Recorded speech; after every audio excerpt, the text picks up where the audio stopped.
Hello mes jeunes Padawan, content de te retrouver. Aujourd'hui, on se retrouve pour une vidéo d'analyse de Sissimoa par rapport au ventre plat. Je vais te donner mes meilleurs conseils, mon analyse complète par rapport à ce qu'elle dit. Est-ce que c'est vrai, est-ce que c'est faux? Qu'est-ce que tu vas pouvoir apprendre dans tout ça? Pas mal de conseils pour toi, pour t'aider justement dans cette quête du ventre plat. Donc si jamais tu viens de débarquer, que tu ne me connais pas encore, je m'appelle Thomas Jang, expert en perte de poids sans cardio. J'ai déjà aidé plus de 7000 femmes à se transformer avec ma méthode mincir sans cardio que je te montre juste ici tout simplement. Et bien entendu, ce que j'ai à cœur aujourd'hui, c'est tout simplement d'apporter mes connaissances scientifiques sur la nutrition et l'entraînement pour voir si ce qu'elle dit c'est intéressant ou pas. Et je rappelle, Sissimoa, je ne la connais pas.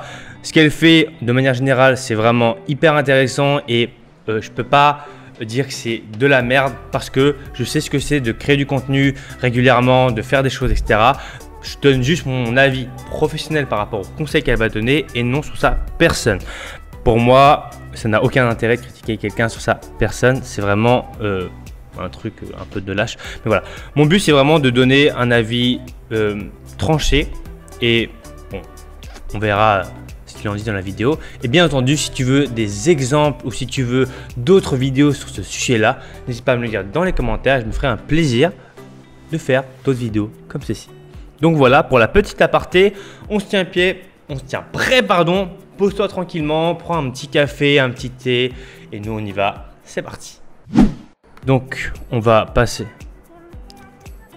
commencer directement sur le début de la vidéo, d'accord? Donc sur le numéro 1.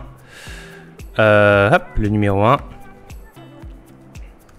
Alors le premier point qui est un des plus importants, mais pas que évidemment pour moi en ce qui me concerne, ça a été de mettre au régime végétarien. Vous en avez déjà parlé, ça fait 8 ans de cela. Déjà, ça ne nous rajeunit pas tout ça. Pour moi, ça a été la révolution, simplement pourquoi? Parce que ça m'a obligé, entre guillemets, à avoir une alimentation beaucoup plus variée et à introduire certains produits que je consommais très peu avant. Et je pense notamment aux légumineuses, par exemple, les lentilles, ce genre de choses, et tout un tas d'autres légumes, de protéines végétales, etc. Donc c'est vrai que l'alimentation végétale, hormis le fait qu'on supprime la viande, est 9 fois sur 10 beaucoup plus riche en légumes, en légumineuses et en végétaux qui eux-mêmes sont très riches en fibres solubles ou insolubles. Et ce sont ces fibres en fait qui vont activer votre envie, tout simplement pourquoi? Car les fibres ne sont pas digérées par le corps humain, c'est pour ça qu'elles comportent le rythme. Et ce sont ces fibres, lorsque vous allez les ingérer, puisqu'elles ne sont pas en fait digérées par le corps humain, elles vont être éjectées directement et elles vont entraîner tout votre bol alimentaire avec. Et c'est pour ça que consommer des fibres quotidiennement active très considérablement votre transit. Et en mangeant végétarien, j'ai augmenté ma quantité de fibres et ça a été une des solutions miracles pour moi. Bon, au-delà du transit, petit aparté, le régime végétarien est évidemment très riche en micronutriments de par l'apport en fruits et en légumes. Donc ça c'est... Ok, déjà comme tu as pu le voir, j'accélère la vidéo comme ça c'est un peu plus rapide. J'espère que ça fait pas trop bizarre dans la vidéo. Du coup, l'alimentation végétarienne pour le ventre plat. Alors, ce qu'il faut retenir, une chose qui est très simple, c'est que nous, on a des recherches scientifiques, donc sûrement que je vais en glisser dans la vidéo pour étayer mes propos. C'est que finalement, qu'est-ce qui différencie quelqu'un qui mange végétarien de quelqu'un qui mange de la viande ou végétalien par exemple? C'est vraiment finalement que le végétarien et le végétalien a plus de conscience par rapport à son alimentation qu'une personne qui mange de la viande. Parce que souvent, une personne qui mange de la viande, elle se soucie un peu moins de la qualité de ses aliments. Et souvent, justement, les personnes qui sont végétariens et végétaliens, ils sont beaucoup plus soucieux de ça. Ils sont conscients de ce qu'ils doivent manger. Ils savent ce qu'ils ne doivent pas manger. Donc, ils font beaucoup attention par rapport à leur alimentation. Par contre, si on compare un végétarien, un végétalien et quelqu'un qui mange de la viande, mais de manière très qualitative, comme pourrait le faire un végétalien ou un végétarien, là, entre guillemets, les marqueurs de santé ne sont plus aussi, comment on appelle ça, grands, entre guillemets, entre quelqu'un qui mange de la viande et quelqu'un qui ne mange pas de viande. Et ça, c'est quelque chose qu'on reprend souvent dans les études pour les végétariens et les végans. Et ils mettent en avant ce côté-là, mais en réalité, c'est uniquement que les gens qui mangent de la viande mangent de la merde, tout simplement, donc du bacon, qu'est-ce qu'on a, des knackis, des cordons bleus, etc. Alors que le végétarien, théoriquement, il a une meilleure conscience de ça. Il ne mange pas de bacon, ni de cordon bleu, ni de graisse de poulet, ni de Big Mac, etc. Donc tout ça, ça fait que forcément, ça peut aider, entre guillemets, si vous avez une alimentation de merde, à avoir un ventre plat. Et enfin, ce sont des aliments qui vous apportent une forte satiété parce que les fibres, une grande partie gonflent en fait dans le ventre et du coup, vont... Ah oui, et autre chose, un petit point, le transit, donc les fibres aussi, ça fait ballonner, d'accord? Donc on a les fibres solubles et les fibres insolubles. Donc c'est deux catégories de fibres qui sont différentes, à la mentionner dans la vidéo. Mais il faut savoir que manger trop de fibres qu'on n'a pas l'habitude, eh bien on va ballonner. Donc c'est ce qu'on a, on a les gaz, on a le ventre qui gonfle, c'est le ballonnement. C'est normal par rapport aux fibres, bien entendu. quand on dit que les pois chiches ça fait péter, etc., c'est normal parce qu'il y a beaucoup de fibres. Aussi, c'est le jeûne intermittent. Donc je vous conseille vivement de voir la vidéo que je vais vous mettre ici et que je vais vous lister en barre d'infos où je vous récapitule vraiment mon expérience de A à Z. Donc le jeûne intermittent, ça fait à peu près 2 ans que je l'ai repris pour la seconde fois et ça m'a énormément aidé avec le ventre plat et le transit. Pourquoi? Car avant en fait je mangeais minimum 4 fois par jour, matin, midi, après-midi, soir, et finalement mon système digestif avait que très peu de repos. Il était quasiment en constante activité à part la nuit. Ok, alors jeûne intermittent, on va mettre au clair les choses. Ça revient un peu au système par rapport aux végétariens. On en revient au principe de pourquoi on a des bienfaits par rapport au jeûne intermittent, pourquoi on se sent mieux, pourquoi on se sent moins ballonné. Et en fait, nous on a des données scientifiques par rapport à ça qui sont très simples. Tu manges moins de merde. Voilà. La vérité sur le jeûne intermittent, c'est que si tu passes de 4 repas où tu manges de la merde et que tu passes à 2 repas, bah forcément, tu as 2 fois moins de merde qui rentre dans ton corps. Et donc, c'est un des plus grands bienfaits du jeûne intermittent, c'est que du coup, tu limites ta consommation de conneries et forcément, tu vas te concentrer sur des meilleurs aliments et après, tu vas avoir une meilleure conscience aussi parce que quand tu fais le jeûne intermittent, parfois, c'est beaucoup plus conscient. Donc, tu te dis, ok, bon, je vais pas quand même faire 2 repas à la con alors que j'ai pas mangé depuis machin, je vais pas ruiner mes efforts, entre guillemets. Ben voilà, donc c'est un peu le principe voilà, de faire du sport et manger de la merde. Souvent, plus on fait du sport, plus on fait attention parce qu'on n'a pas envie de ruiner ses résultats. Ben, le jeûne intermittent, c'est un peu la même chose. C'est vraiment ce côté de on mange moins de merde et ça nous fait du bien. Alors, je dis pas que ça apporte 0 résultat, mais moi, dans le cadre d'une bonne santé, manger 3 repas par jour, c'est largement suffisant, 3 ou 4 sans problème. Mais pour moi, le jeûne intermittent, ça reste assez problématique par rapport au moment où on veut un peu se muscler, etc. Où là, on a un peu une barrière qui arrive. C'est tout simplement voilà, s'entraîner à jeun, etc. Bah, c'est pas la meilleure des dispositions pardon, pour prendre du muscle. En fait, avec le jeûne intermittent, ça vous permet de laisser votre système digestif au repos. Donc après, je le répète une fois de plus, je l'ai jamais assez répété, le jeûne intermittent n'est pas un régime pour perdre du poids, c'est un régime alimentaire pour vous faire du bien et faire du bien à votre système digestif. Ainsi, moi je saute le petit déjeuner, je fais le jeûne intermittent 16-8, donc en gros, approximativement, je suis pas là avec la montre tous les jours, mais en gros, je saute le petit déjeuner. Alors, par rapport au système digestif, bah, on en revient à ce que j'ai dit au début, c'est juste qu'on mange moins de merde. Mais si vous mangez des bons aliments, bah, ça fait... voilà, le corps il est fait pour faire plein de choses, il est fait pour digérer, il est fait pour faire. C'est une très belle machine, d'accord. On n'a pas besoin de faire forcément des jeûnes comme ça de 16-8. Après voilà, encore une fois, si jamais tu te sens mieux en faisant ça, fais-le. Une très nette différence au niveau de mon ventre plat depuis que je l'ai repris. Ça par contre, je vous assure qu'avec le régime végétarien, ça a été radical. J'ai évité tout ce qui était ballonnement. Donc là, on en revient au principe de tu manges moins, tu ballonnes moins, tu as moins d'aliments. Végétarien, tu fais plus attention à ce que tu manges. Et voilà. Donc, c'est des relations qui vont ensemble. Ce sont les collations. Personnellement, mon avis va relativement à l'encontre en fait de toutes les habitudes et croyances en fitness. C'est-à-dire que moi, personnellement, je suis totalement contre les collations et les repas toutes les 3 heures. Vous savez, on vous dit qu'il faut manger des petites quantités tout au long de la journée, etc. Moi, je fais genre tout l'inverse. À savoir que je mange 2 fois par jour, midi et soir. Donc, je mange en quantité. Bon, après, je me goitre pas. Je mange juste suffisamment par rapport à mes besoins et je cale si besoin. C'est même pas forcément tout le temps indispensable si j'ai fait un gros déjeuner, mais je cale si besoin une collation. Alors, pour la collation ventre plat, là, je rejoins totalement son avis. On n'a pas besoin de manger 4, 5, 6, 8 fois par jour. Même, je dirais, pour moi, manger, c'est un ennui. Genre, ça me fait chier de manger parce que, entre guillemets, quand je mange, je suis pas productif. D'accord, manger, c'est fatigant. Manger, ça prend du temps. Et donc, du coup, moi, quand je mange, c'est un peu un moment que je redoute, à part le soir, parce que je suis souvent un peu fatigué, parce que je mange beaucoup de calories aussi, par la même occasion. Et donc finalement, moi faire des collations, etc., c'est vraiment un truc qui me saoule, c'est un truc que je me force parce que si je fais pas ça, je perds du poids, j'ai pas envie de perdre du poids. Donc je suis obligé de manger beaucoup de calories. Et donc souvent, plus ton repas est calorique, plus tu es fatigué par la suite. Donc je la rejoins un peu sur ça, on n'est pas obligé de manger 6 fois par jour pour avoir un ventre plat.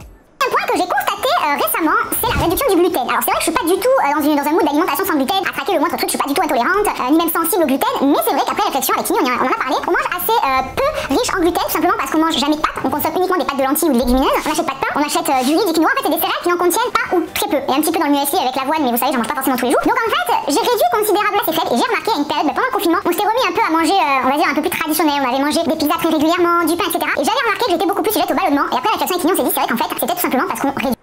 Alors par rapport au gluten, nous on a pas mal de données scientifiques par rapport à ça. Alors à part les gens qui ont des vrais problèmes digestifs liés au gluten, donc les maladies cœliaque, si je ne me trompe pas en français. Les autres personnes, on peut ressentir certaines gênes, etc. Mais en ce moment, il y a un peu un courant voilà, qui dit que le gluten maintenant n'est plus comme avant, blablabla, etc.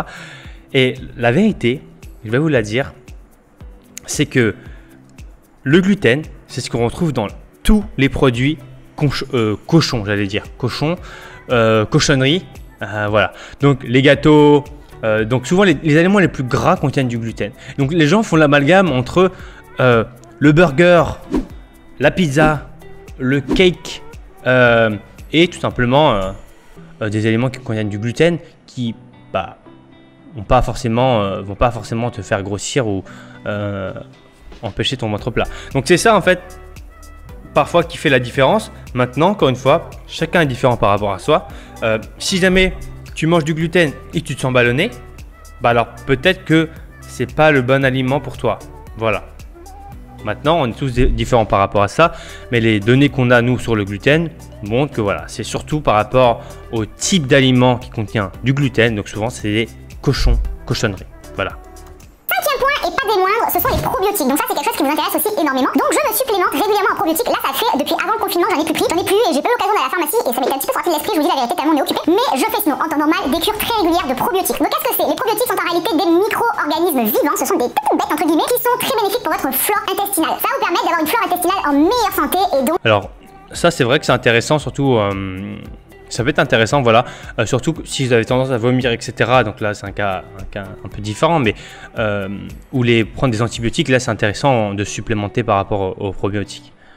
Le sixième point qui est pas des moindres non plus, c'est l'activité physique. Je ne peux que vous conseiller de faire du sport quotidiennement. Donc ça veut pas dire faire un hit tous les jours, ça veut pas dire faire du leg day tous les jours, ça veut dire avoir une activité physique quotidienne. Je vois plein de gens sur les réseaux et je vous cache pas que je suis pas du tout d'accord et ça m'agace en fait de voir des idées reçues circuler comme ça qui vous disent faut absolument un jour off, faut pas faire du sport tous les jours. Le corps humain, il est naturellement fait pour bouger. Vous n'êtes pas dans la nature là, assis sur une chaise du matin au soir. Non, vous êtes fait pour marcher, vous êtes fait pour courir, vous êtes fait pour sauter. Donc il est important de maintenir une activité physique régulière. Vous pouvez alterner séances de musculation, cardio hit, marche rapide, natation, danse, ce que vous voulez, mais vous êtes fait pour être complètement d'accord là-dessus. On est ultra sédentaire. Moi la première, je passe mes journées assise. C'est pour ça qu'une heure de sport par jour, même si vous en faites 6 jours sur 7, tant que votre programme est bien construit et vous faites pas du squat tous les jours, bien entendu. Alors voilà, encore une fois, tout est une question d'intensité. Plus on augmente en intensité, plus on doit avoir des jours de repos. Moins c'est intense, moins on a besoin de jours de repos. Donc clairement, si je prends mon exemple, si je soulève des charges très lourdes tous les jours, le corps a besoin de repos. D'accord? Pour que je puisse refaire des performances, soulever des grosses charges, donc sur le soulevé de terre, je suis à 270, sur des trusts, je suis à 310, etc. Je peux pas faire ça tous les jours. J'ai besoin de repos, de reposer mon système nerveux, parce que faut savoir une chose, c'est que la musculation, c'est douloureux. Et le corps humain déteste la douleur. Donc forcément, pourquoi on n'a pas envie de faire un soulevé de terre en fin de séance ou des hip thrusts ou un exercice douloureux? Parce que le corps se dit, écoute mon petit Thomas, j'ai assez souffert, prends un petit cocktail tranquillement, repose-toi. Et c'est ça qui se dit. Donc, si par contre je fais des petits entraînements comme je peux faire sur YouTube, qui me fatiguent pas trop, là aucun problème, je peux en faire 6 jours sur 7. C'est encore une fois au niveau de l'intensité. Plus c'est intense, plus il faut prendre des jours de repos. Et ceci par rapport à votre niveau. Si vous êtes ultra expert, forcément vous pouvez vous entraîner tous les jours, voire 2 fois par jour, ça ne devrait pas poser de problème. Aujourd'hui, vous allez en fait activer vos abdominaux et activer votre transit. Et depuis que je fais du sport tous les jours, mon transit c'est aussi très nettement. Ce qui est vrai, le transit s'améliore déjà avec l'exercice d'abdos, mais aussi avec l'activité physique. Évidemment, il est ultra important de manger équilibré. Au-delà de manger végétarien, parce qu'on peut manger végétarien et manger n'importe quoi, c'est pas du tout l'idée. Il est important de manger varié, équilibré, d'avoir des bons glucides, d'avoir des bons lipides, de bonnes sources de protéines, et ça toute l'année. Donc c'est vrai que moi je suis ultra contre cette notion de cheat meal, de se dire oui on a le droit de se faire plaisir, j'ai fait 2 cheat meals cette semaine. Pour moi en fait c'est la mort du cerveau, hein. Je vous le dis, les cheat meals, mais c'est l'angoisse. Ça veut dire quoi? Ça veut dire qu'en fait manger sain toute la semaine, c'est une contrainte, que c'est pas du tout un plaisir, et tu te réserves le plaisir pour les 2 jours où tu vas manger entre guillemets de la merde. Non en fait, on peut manger équilibré au quotidien et se faire plaisir tous les jours. C'est pour ça que vous me demandez souvent, Tata Sissi, combien de cheat meals tu fais par semaine? En fait j'en fais aucun, je ne fais aucun cheat meal par semaine parce qu'en réalité j'en fais un peu tous les jours. Chaque jour je vais manger un biscuit si j'ai envie, je vais manger un truc un peu plus gras si j'ai envie, mais de manière... Écoute, là je la rejoins totalement. Le cheat meal, c'est un mot vraiment de merde, hein, clairement. Hashtag TCA, parce que du coup ça augmente les TCA. Mais complètement, moi aussi, hein, je mange, là je viens de manger, non là je viens de manger sain. Ah non, si, ce matin j'ai mangé des choux à la crème bébé, 2 gros choux, non 3 gros choux, voilà.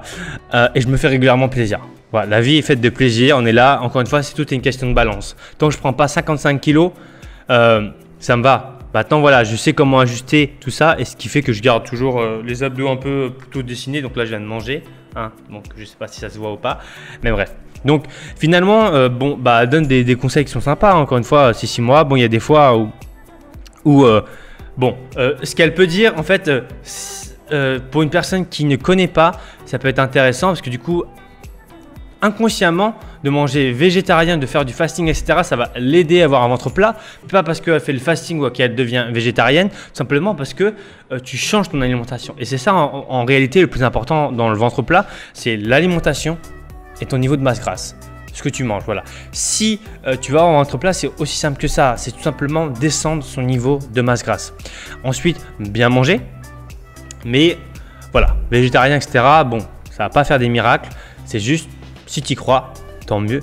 Mais voilà, un peu pour le retour que j'ai à faire sur cette vidéo de ces 6 mois, voilà, ni plus ni moins. Bien entendu, si toi, tu veux débuter ma méthode Mincir sans cardio et rejoindre plus de 7000 femmes qui ont commencé la méthode, tu as juste à cliquer dans le premier lien et juste en dessous, mincirssanscardio.com, aussi simple. Et en tout cas, je te remercie vraiment d'avoir regardé la vidéo. N'hésite pas à m'envoyer un petit pouce jaune des familles. Si tu te demandes pourquoi je suis torse nu, c'est simplement parce qu'il fait 30 degrés chez moi. Je te dis à bientôt. D'ici là, porte-toi bien. Ciao, ciao.